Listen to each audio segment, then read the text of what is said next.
벌써 3월이 이제 시작이 됐습니다. 3.1절 쉼을 누리고 난 후에 오늘 드디어 샛별학교의 샛별들이 학교를 갔습니다. 새 학년이 되고 또 새 학기가 되고 또 3학년이었던 샛별들은 이제 새로운 학년으로 진급을 합니다. 학교를 바꿔서 가는 것이죠.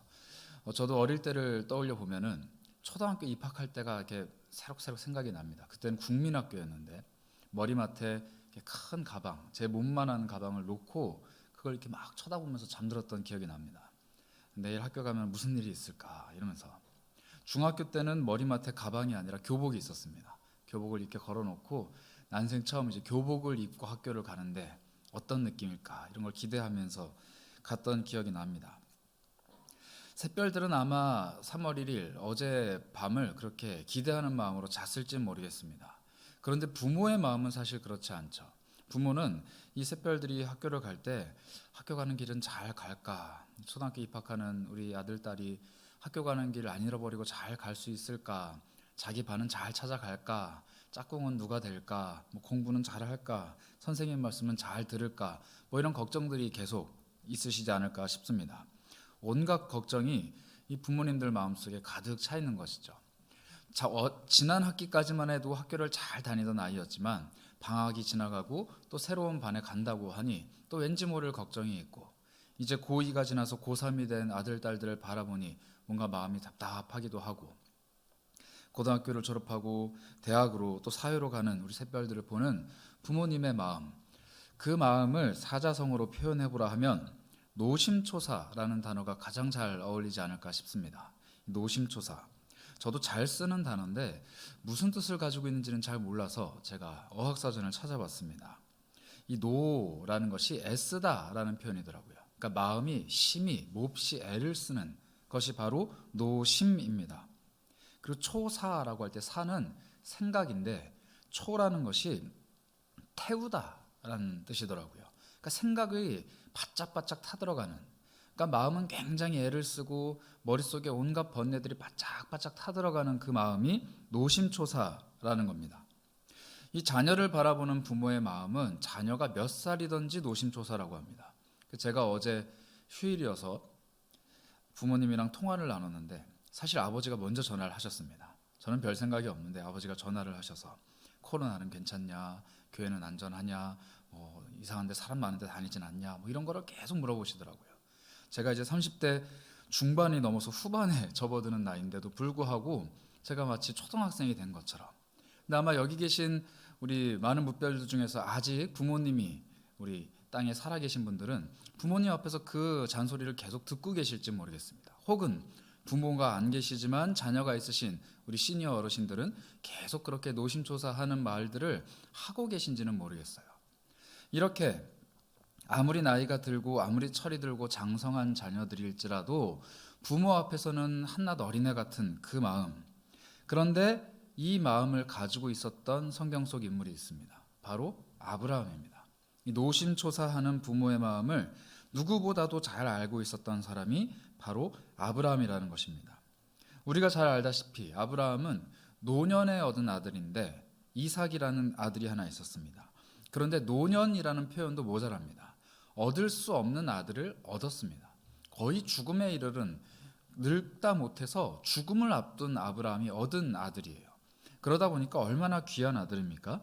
이 아들을 아마 아브라함은 노심초사 길렀을 겁니다. 특히 자기가 너무 연로한 상태에서 낳은 아들이기 때문에 언제 이 세상을 떠날지 모르는 자기 자신을 바라보면 이 아이가 좀 장성해서 자기 앞가림을 할 수 있을 때까지 내가 살아있어야 하지 않겠나, 이 아이가 이 세상 속에서 홀로 서게 할 수 있을 때까지는 내가 좀 생존해야 되지 않겠나, 이런 조바심이 있었을지도 모릅니다. 이 아브라함은 어찌됐든 이삭을 기를 때 노심초사하는 마음으로 계속 길러냈을 거예요. 그런데 이 아브라함의 마음을 하나님이 뭐라고 정의를 하시냐면, 오늘 우리가 함께 읽은 본문 22장 1절과 2절에 아브라함의 마음을 이렇게 표현하십니다. 그 일 후에 하나님이 아브라함을 시험하시려고 그를 부르시되 아브라함아 하시니 그가 이르되 내가 여기 있나이다. 여호와께서 이르시되 내 아들 내 사랑하는 독자 이삭을 데리고 모리아 땅으로 가서 내가 내게 일러준 한 산 거기서 그를 번제로 드리라. 하나님의 엄중한 명령이 떨어졌습니다. 그런데 하나님의 말투가 또 하나님의 뉘앙스가 꽤 날카로워요. 하나님이 뭐라고 말씀하시냐면 내 아들 이삭을 데리고 가라라고 하시는 게 아니라 내 아들, 내가 사랑하는 외아들 이삭을 데리고 가라, 이렇게 말씀하십니다. 아마 하나님이 약간 질투하시는 게 아닌가 싶어요. 너 나이 들어서 내가 아들을 줬는데 너 이삭을 굉장히 사랑하는구나. 너 하나밖에 없는 이삭 굉장히 사랑하는구나. 그래, 네 아들, 네가 그렇게 사랑하는 아들, 너의 외아들 이삭을 데리고 모리아 땅으로 가. 그리고 거기서 내가 너에게 한 산을 가르칠 건데 거기 가서 그 아들을 죽여서 나에게 번제로 바쳐라. 어마어마한 명령입니다. 그런데 아브라함이 이것을 의아하게 여기거나 야, 이거는 말도 안 된다, 하나님의 음성이 아니다, 이렇게 여기지 않습니다. 순종을 합니다. 아브라함도 사실 이해가 잘 안 되죠. 우리가 아브라함의 행동을 이해하려면은 고대 근동의 문화를 좀 이해를 해야 됩니다.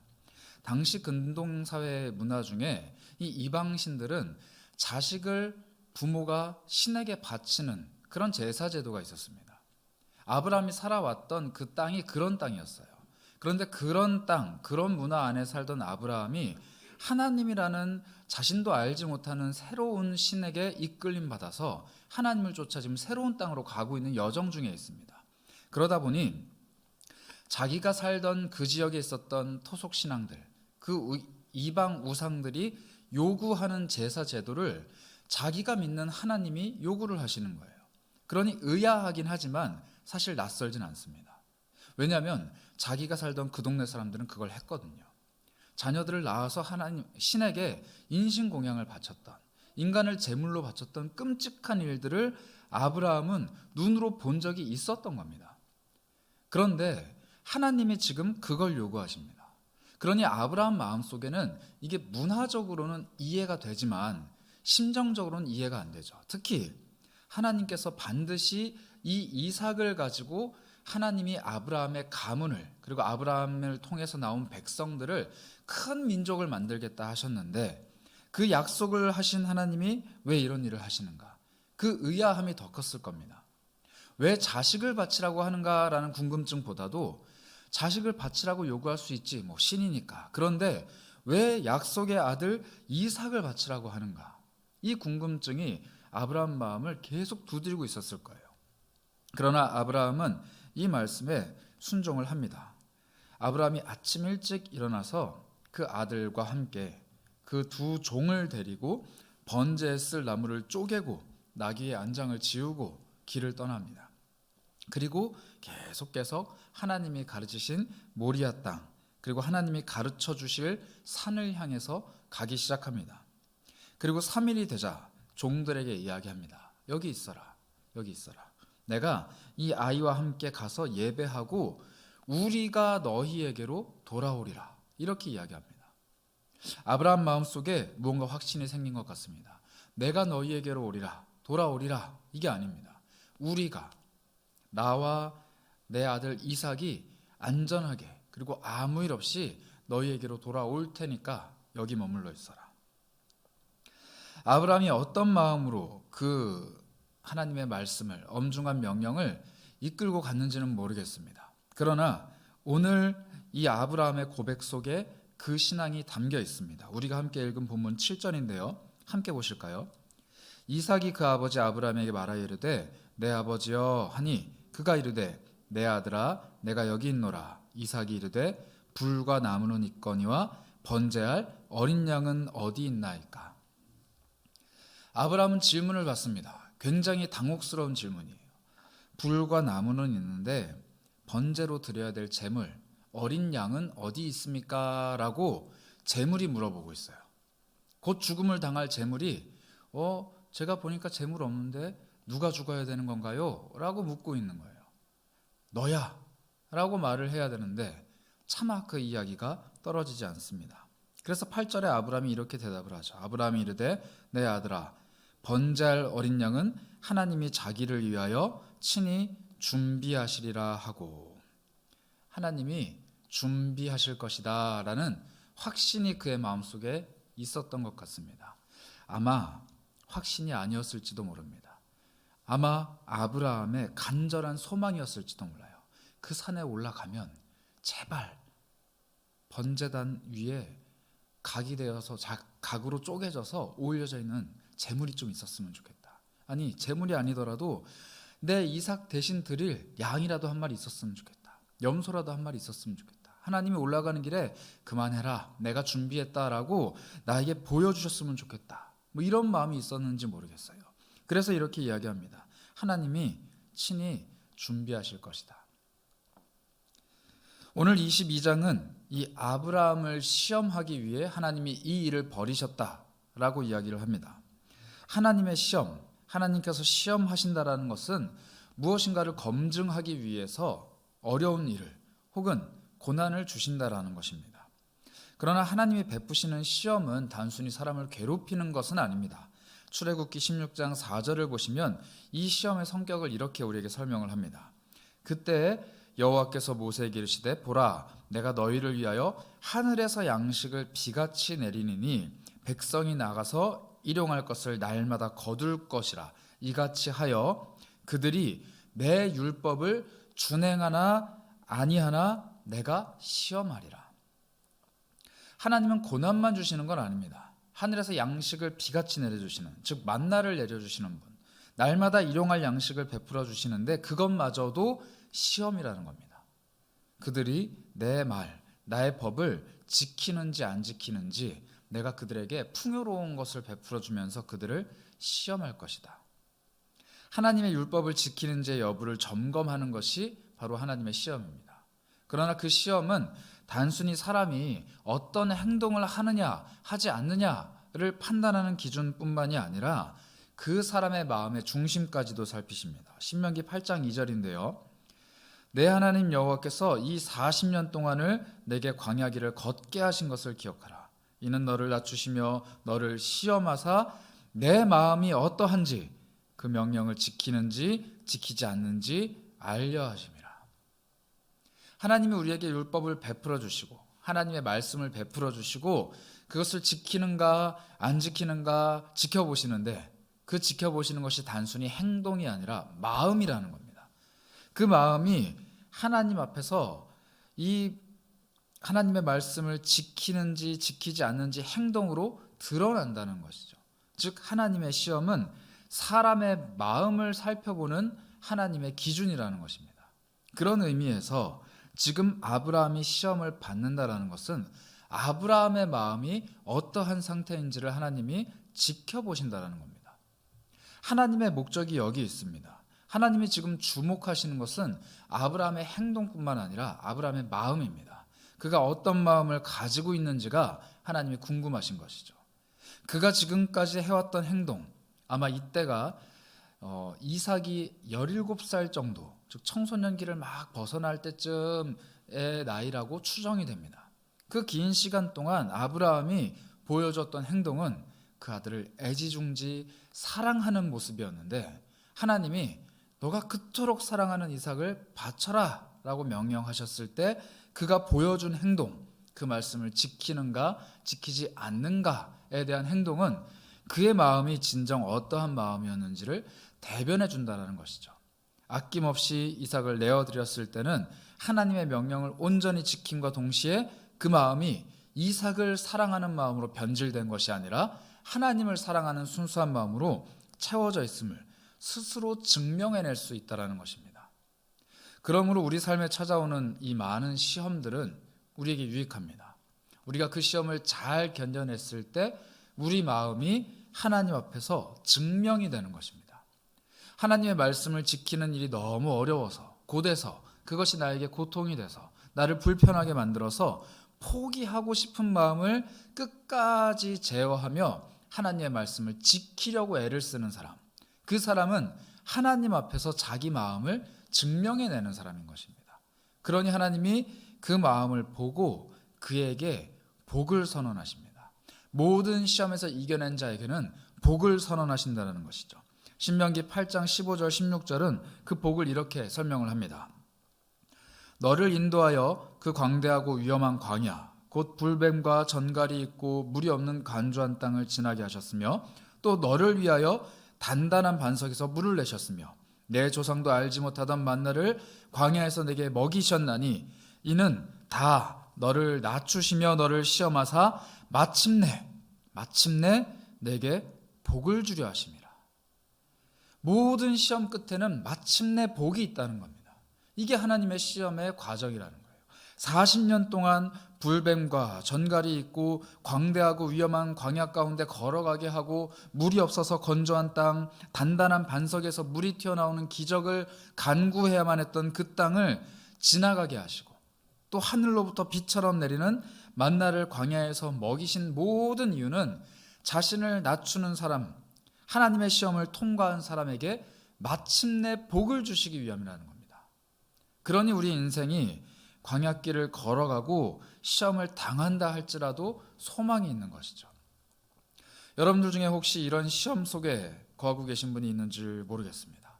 육체의 어려움, 또 경제적인 어려움, 자녀들이 겪고 있는 수많은 어려움, 질병들, 혹은 내 마음의 여러 가지 문제들, 관계의 어려움, 수많은 어려움들이 우리를 거칠고 건조하고 물이 없는 땅을 걸어가는 것처럼 삐쩍삐쩍 말라가게 할지라도 그 광야와 같은 삶 속에서 나 자신을 낮추고 어떻게 해서든 하나님 말씀을 실천해보고자 날마다 조금씩 일용할 양식을 구하며 하늘로부터 오는 하나님의 양식을 구하며 살아가는 사람에게는 마침내 반드시 복을 주신다라는 겁니다.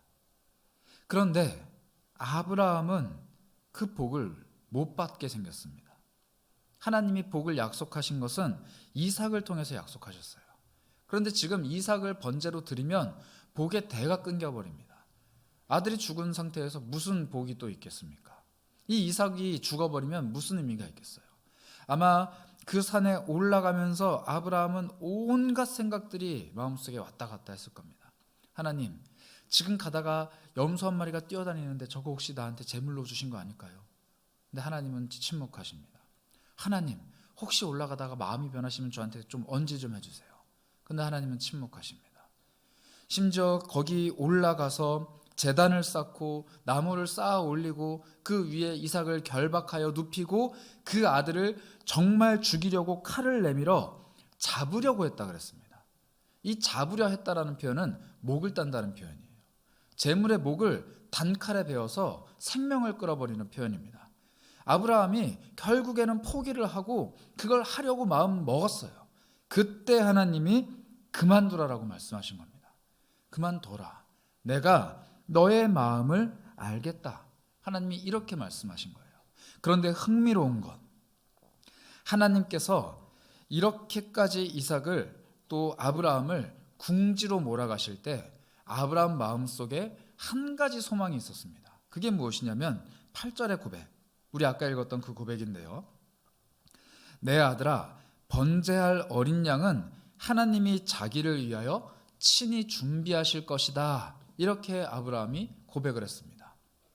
이 한글 성경은 아마 아브라함이 준비된 제물이 있었을 것이다 이렇게 추정하는 것처럼 보여지지만 실제로는 이게 준비하다라는 뜻이 아닙니다. 정확하게 번역을 드리자면 하나님께서 자기를 위하여 그 어린 양을 지켜보고 계실 것이다 이 표현이에요. 이 준비하다라는 표현이 사실 지켜본다, 주목해서 본다, 유심히 살펴본다 라는 뜻입니다. 즉 아브라함은 뭐라고 대답을 했냐면 아버지여, 번제할 어린 양이 어디 있습니까? 라고 묻는 아들의 질문에 이렇게 대답을 한 겁니다. 번제할 어린 양은 네 눈에는 안 보이지만 하나님이 지켜보고 계셔. 너는 지금 이 상황이 뭔지 모를 거야. 그런데 하나님은 너를 지켜보고 계셔. 너는 지금 번제할 어린 양이 어디 있는지 몰라서 지금 궁금하겠지? 너의 인생이 어떻게 풀릴지, 앞으로 다가오는 일들이 너에게 얼마나 당혹스러울지, 너의 생명을 취하려고 하는 이 아버지의 칼날이 이해가 되지 않겠지? 그런데 한 가지 확실한 것, 하나님은 지켜보고 계셔. 주목하고 계셔. 번제할 어린 양을 하나님이 자기를 위하여 주목하고 계신다. 이렇게 답을 한 거예요. 아브라함이 이렇게 답을 했으니 이삭이 그 늙은 아버지의 손에 가만히 순종했던 겁니다. 하나님이 번제할 어린 양을 지켜보신다고 아버지가 말씀하셨어요. 그런데 그 아버지가 갑자기 자기를 묵습니다. 나이가 들어서 머리가 하얘진, 허리가 꼬부랑된 그 할아버지가 청소년을 묵고 있어요. 얼마든지 마음만 먹으면, 얼마든지 주먹 한번 휘두르면 아버지를 제압할 수 있습니다. 그런데 이삭이 순종을 해요. 이삭은 알았던 거예요. 하나님이 지켜보는 어린 양이 나구나. 하나님이 지금 지켜보는 존재가 나구나. 그렇다면 아버지가 하나님의 음성을 순종해서 이런 무지막지한 일을 펼칠 때 나도 하나님의 시선 앞에서 순종을 해야 하는구나 라는 것을 배우게 된 겁니다. 깨닫게 된 거예요. 그러니 이삭이 가만히 그저 순종하는 것이죠. 우리의 신앙의 계승은 이렇게 이어집니다. 우리가 자녀들에게 신앙을 가르친다는 것, 내가 믿는 우리 주 하나님을 가르친다는 것, 내가 믿는 예수 그리스도를 그 마음에 새겨준다는 것이 얼마나 어려운 일인지 여러분들은 잘 아실 거예요. 저는 아직 자녀가 없어서 잘 모릅니다. 그런데 제가 샛별학교 아이들 그리고 청년들 이렇게 유심히 살펴보면은 그 부모님들의 고백이 그 부모님들의 고민이 또 그겁니다. 나는 예수를 잘 믿고 나는 하나님에 대한 확신이 있는데 내 자녀들 그 마음 잘 못 가집니다. 믿음이 좀 단단해졌으면 좋겠습니다. 내 자녀들 예수 믿고 변화됐으면 좋겠어요. 이런 고백하시는 부모님들 상당히 많습니다. 자녀 마음이 내 뜻대로 안 돼요. 그 마음에 하나님을 새기는 게 내 뜻대로 잘 안 됩니다. 그런데 하나님께서 그 자녀를 주목하시면 됩니다. 내가 아무리 이 자녀를 노심초사 살펴보고 내가 아무리 나에게 다가온 이 문제를 노심초사 뚫어지게 바라보고 어디에 해답이 있을까? 어디에 길이 있을까? 이 문제를 어떻게 해결할까? 주구장창 그것만 파고 있어도 답이 없어요. 그런데 하나님이 그 문제, 그 상황, 그 환경, 내 자녀를 하나님이 주목하시면 답이 나온다는 거예요. 아브라함은 그것을 알았습니다. 하나님이 지금 이 상황을 보고 계신다. 이 산에 나와 너 그리고 나귀와 불과 나무밖에 없지만 하나님이 지금 우리를 주목하고 계신다. 그러니 올라가면 뭐라도 된다. 나는 하나님이 명령한 대로 할 뿐이다. 그러나 하나님이 뭐라도 하실 거다. 그리고 올라간 거예요. 그리고 그곳에서 아브라함은 하나님이 예비하신 순양을 찾습니다. 그런데 여러분, 순양을 발견했다. 아브라함이 눈을 들어서 살펴본 즉 순양을 봤다라는 그 표현이 아까 우리가 8절에서 봤던 하나님이 준비하신다라는 표현과 똑같은 표현입니다. 즉 하나님은 이삭을 주목해 보시면서 동시에 아브라함의 눈을 여셔서 하나님이 준비하신 재물을 보게 하신 거예요. 우리 인생의 해답은 이렇게 찾아가야 합니다. 내 인생, 내 문제, 내가 가지고 있는 수많은 어려움들 아무리 쳐다봐도 답이 없어요. 그러나 그 문제를 하나님이 지켜보시기만 한다면, 하나님이 주목하시기만 한다면 우리 인생에 답이 보입니다. 하나님이 준비하신 순양을 우리에게 보여주시기 때문이에요. 하나님께서 아브라함에게 시험하시고자 했던 마음은 바로 이거였습니다. 내가 사랑하는 이삭, 그 이삭을 얻었으니 그 아들이 태어났으니 너의 모든 삶의 문제가 해결됐다라고 생각하니 결코 아니다. 천만의 말씀. 아들이 태어났다고 해결됐다라면 너 크게 착각하는 거야. 너의 인생의 복의 근원이 되는 길, 너의 자녀를 통해서 세상 사람들이 큰 무뼈를 이루는 일, 너에게 약속한 모든 언약의 말씀이 이루어지는 길은 이삭이 아니라 내가 여는 거야. 이삭을 나에게 바쳐봐. 내가 새로운 길을 열 거야. 하나님이 그걸 가르쳐 주시고 싶어 하셨던 겁니다. 그 마음을 깨닫게 된 아브라함은 그 땅에 특별한 이름을 붙입니다. 우리가 너무나도 잘 알고 있는 여호와 이레라는 땅이죠. 이름이죠. 창세기 22장 14절은 이렇게 그 상황을 우리에게 가르쳐 주고 있습니다. 아브라함이 그 땅의 이름을 여호와 이레라 하였으므로 오늘날까지 사람들이 이르기를 여호와의 산에서 준비되리라 하더라. 여호와 이레라고 할 때 이 이레가 14절의 제일 마지막 부분 준비된다라는 단어랑 같은 단어입니다. 그러니까 이레라는 뜻이 준비한다라는 뜻일 거예요. 그래서 우리가 흔히 그렇게 얘기하지 않습니까? 여호와 이레 하나님이 다 준비하셨어. 우리는 믿기만 하면 돼. 그런데 여러분 이 이레라는 뜻도 사실 주목해서 지켜보다라는 뜻이에요. 정말 엄밀히 말하면 여호와 이레라는 것은 하나님이 주목해서 보신다라는 표현입니다. 내 인생을 하나님이 주목해서 보시면 내 인생에 예비된 은혜들이 내 눈에 보이기 시작합니다. 하나님이 이미 예비하신, 준비하신 그 복이 내 눈에 보이기 시작하는 거예요. 하나님이 이미 뚫어놓으신 길들이 내 눈에 보이기 시작하는 겁니다. 내가 그것을 주목해서 보려고 애쓰는 것이 아니라 하나님이 나를 주목해서 보실 때 내 눈이 열리고 하나님이 준비하신 것이 보인다라는 것입니다. 그러니 앞으로 여러분들 여호와 이레라는 표현을 들으실 때는 꼭 기억하셨으면 좋겠어요. 하나님이 분명히 준비하셨습니다. 아직 나는 못 보고 있어요. 그러나 하나님이 나를 주목하셔서 보실 때, 그리고 그 하나님을 믿고 신뢰하며 하나님의 말씀을 지키기로 작정하며 시험을 통과해 갈 때 하나님이 준비하신 것이 내 눈에 보이기 시작한다는 겁니다. 우리가 이 땅을 살아가면서 얼마나 많은 소망을 가질 수 있겠습니까? 하나님이 베풀어 주신 은혜라고 고백하지만 헤아려 본들 얼마나 많겠어요. 그러나 몇 안 되는 은혜가 아니라 정말로 풍성한 은혜, 헤아릴 수 없는 은혜, 한량 없는 은혜를 누리는 비결은 내가 내 삶을 집중하여 보는 것이 아니라 하나님이 내 삶을 집중하여 보실 수 있도록 하나님께 길을 열어드리는 겁니다. 그러기 위해서 우리가 해야 할 일은 딱 하나, 시험 가운데 하나님의 말씀에 순종하는 겁니다. 순종하면 길이 닫힐 것만 같은 두려움이 있습니다. 순종하면 이삭의 생명이 끊어져요. 순종하면 하나님의 언약의 말씀이 완전히 무너져요. 순종하면 하나님이 약속하신 것 다 파토나요. 그런데 이삭을 드릴 때 하나님의 길이 열린다라는 것입니다. 여호와 하나님께서 지정하신 그 산, 거기에 끌려가는 아브라함의 마음은 아마 노심초사의 수준을 벗어나서 애간장이 끓고 인생이 무너지는 그런 마음이었을 겁니다.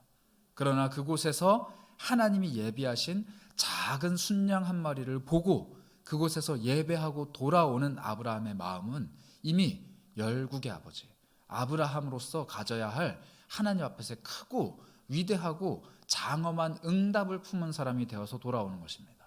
그리고 그 현장에 이삭이 있었죠. 우리 세계로 우별들의 삶이 그렇게 하나님의 시선을 발견하는 삶이 되셨으면 좋겠어요. 다른 사람들이 보면 미친 사람인 것처럼, 자기 아들을 죽이겠다고 길길이 날뛰는 미친 사람 아브라함처럼 우리 하나님의 말씀에 미치도록 매진해 보셨으면 좋겠습니다. 하나님이 하라고 하셨으니 남들이 뭐라 해도 나는 한다. 하나님이 이것을 믿음이라 하셨으니 남들이 어리석다고 비웃어도 나는 한다. 내가 할 때 하나님이 내 인생을 지켜보실 것이고 내가 하나님의 뜻을 발견하는 복을 베푸실 것이다. 그리고 그것을 체험하면서 우리 다음 세대, 세계로 샛별들, 여러분들의 자녀손들에게 그것을 보여주셨으면 좋겠어요. 내가 너희에게 하나님을 설명할 말재가는 없지만, 내가 너희에게 예수 그리스도의 복음을 설명할 재주는 없지만 내 인생 한번 봐봐라. 하나님께 모든 것 걸었더니 하나님이 내 인생에 복을 보여주시지 않느냐. 한번 봐라. 그리고 너희도 그렇게 살아봐라. 이렇게 삶으로 증언하는 여러분들이 되셨으면 좋겠습니다. 그 증언을 하나님께서 우리에게 다시 한번 보여주셨어요. 자기 아들 독자까지도 아끼지 않고 하나님을 경외하였던 아브라함, 그 아브라함의 마음을 누구보다 잘 아시는 분이 바로 하나님이십니다. 왜냐하면 하나님이 똑같은 그곳 모리아 땅에 있는 그 산 예루살렘에서 자기의 독생자 예수 그리스도를 우리에게 내어주셨기 때문입니다. 이 유대교 전설에 따르면 모리아 땅과 이 하나님이 아브라함에게 지시하셨던 그 산은 지금 예루살렘에 있는 산입니다. 그런데 그 예루살렘 성 안에서 예수 그리스도께서 우리를 위하여 대신 돌아가셨습니다. 하나님이 수천 년 전에 아브라함에게 너 독생자를 바쳐라 라고 말씀하시면서 그를 끌고 올라가셨던 그 산에서, 그곳에서 하나님이 직접 자기 아들을 죽이신 겁니다. 아브라함의 그 마음을 너무 잘 아셨던 하나님이 직접 그 마음을 체험하시고 우리에게 보여주셨습니다. 그러니 우리는 아브라함의 이런 행동뿐만 아니라 실제로 그 아들을 죽이고도 남을 법한 사랑을 보여주신 하나님의 사랑 또한 증거로 가지고 있습니다. 그러니 예수 그리스도를 통해 증명된 이 하나님의 사랑을 누가 끊을 수 있겠습니까? 그 사랑이 우리 삶에 경험되고 체험되고 믿어지기만 한다면 우리는 똑같이 그런 삶을 살아갈 수 있습니다. 우리 하나님은 너무 잔인하셔서 자기 아들 예수 그리스도가 달리신 십자가를 너희도 똑같이 짊어져라 요구하시지 않습니다. 우리에게 죄의 값을 묻지 않으신다는 말씀입니다. 내 아들이 다 짊어졌으니 너희는 나와 함께 복을 누리고 나와 함께 동행하고 내 은혜를 충만히 받아 누리고 나와 함께 마음껏 기뻐하자. 그렇게 우리에게 말씀하시는 하나님이십니다. 그러기 위해서 하나님의 말씀을 다시 한번 믿고 의지하고 신뢰하며 시험의 길을, 광야의 길을 지나가야 한다는 것이죠. 우리 삶에 여러 가지 역경과 고난이 다가올지라도 모든 시험을 이겨내신 예수 그리스도께서 넉넉히 이기실 만한 힘을 베풀어 주실 것입니다. 모든 시험은 감당해낼 만한 시험이라 하셨고 모든 시험에게는 피할 길을 내신다 하셨습니다. 그게 하나님의 뜻이라면 우리에게는 반드시 감춰진 순양이 있을 겁니다.